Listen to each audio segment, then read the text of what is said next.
পশ্চিম বাংগালৰ মুৰ্ছিদাবাদৰ MLA Humayun কবিৰে 6 December 2025 চনত ঘোষণা কৰি দিছিল যে মুৰ্ছিদাবাদ জিলাৰ বেলডাঙা অঞ্চলত আকৌ বাবৰি মছজিদ উৎপন্ন হ'ব।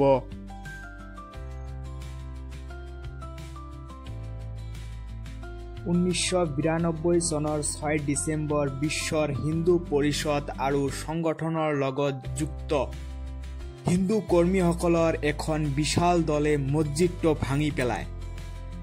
ফলত দক্ষিণ এছিয়া, মধ্য প্ৰাচ্য আৰু সংযুক্ত ৰাজ্যত সংঘৰ্ষৰ সৃষ্টি হয় আৰু প্ৰায় 2000-3000 লোক তাত নিহত হয়। এতিয়া 6 ডিচেম্বৰ 2025 চনৰ দিনাখন বাবৰি মছজিদ নিৰ্মাণ হ'ব বুলি মুৰ্ছিদাবাদৰ MLA হুমায়ুন কবিৰে বক্তব্য আগবঢ়াইছিল।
এইটো ঘোষণা কৰি দিয়াৰ পিছত 6 ডিচেম্বৰ দিনাখন লাখ লাখ মানুহৰ ভিৰ আৰম্ভ হৈছিল।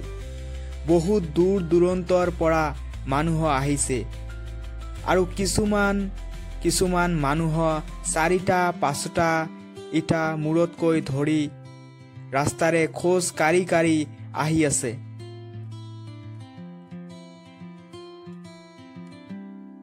আনকি পুলিচ, BSF এইবিলাকো তাত উপস্থিত আছে। তেওঁলোকেও আহিছে, বস্তুবিলাক চাই আছে যাতে মানুহবিলাকে বেছি হুলস্থুল কৰিব নোৱাৰে। এইবিলাক বস্তু দেখি আছে।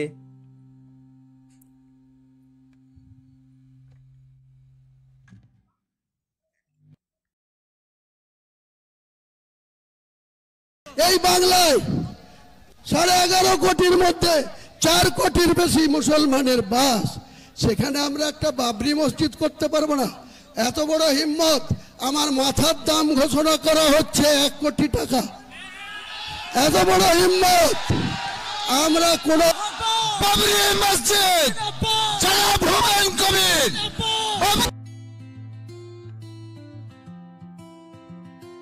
ইছলাম ধৰ্মাৱলম্বী মানুহবিলাকৰ মনত কি আনন্দ, কি উৎসাহ! সকলো মানুহবিলাক হাত দাঙি আনন্দ প্ৰকাশ কৰি আছে। আনকি ৰিপৰ্টাৰবিলাকো আহিছে। মানুহবিলাক কি কৰি আছে এইবিলাক মানুহবিলাকক ৰিপৰ্টাৰবিলাকে সুধি আছে।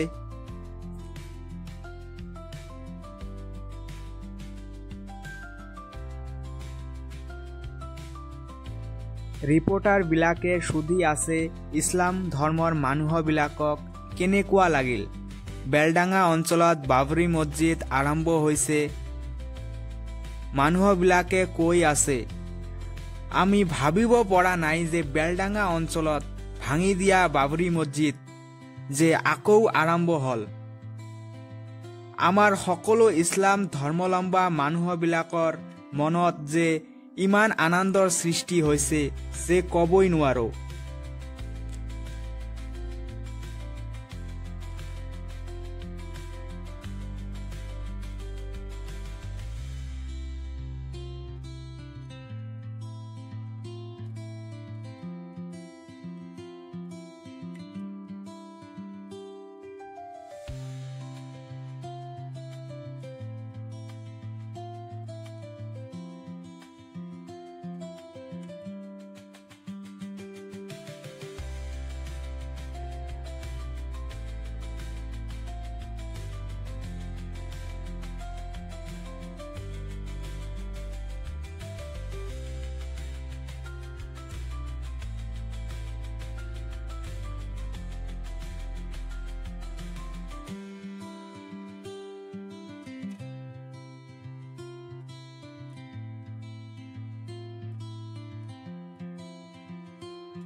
যিবিলাক মানুহে ভিডিঅ'টো চাই আছা বাবৰি মছজিদ আৰম্ভ হোৱাটো কেনেকুৱা লাগিল তোমালোকে কমেণ্ট বক্সত লিখি দি যাওক।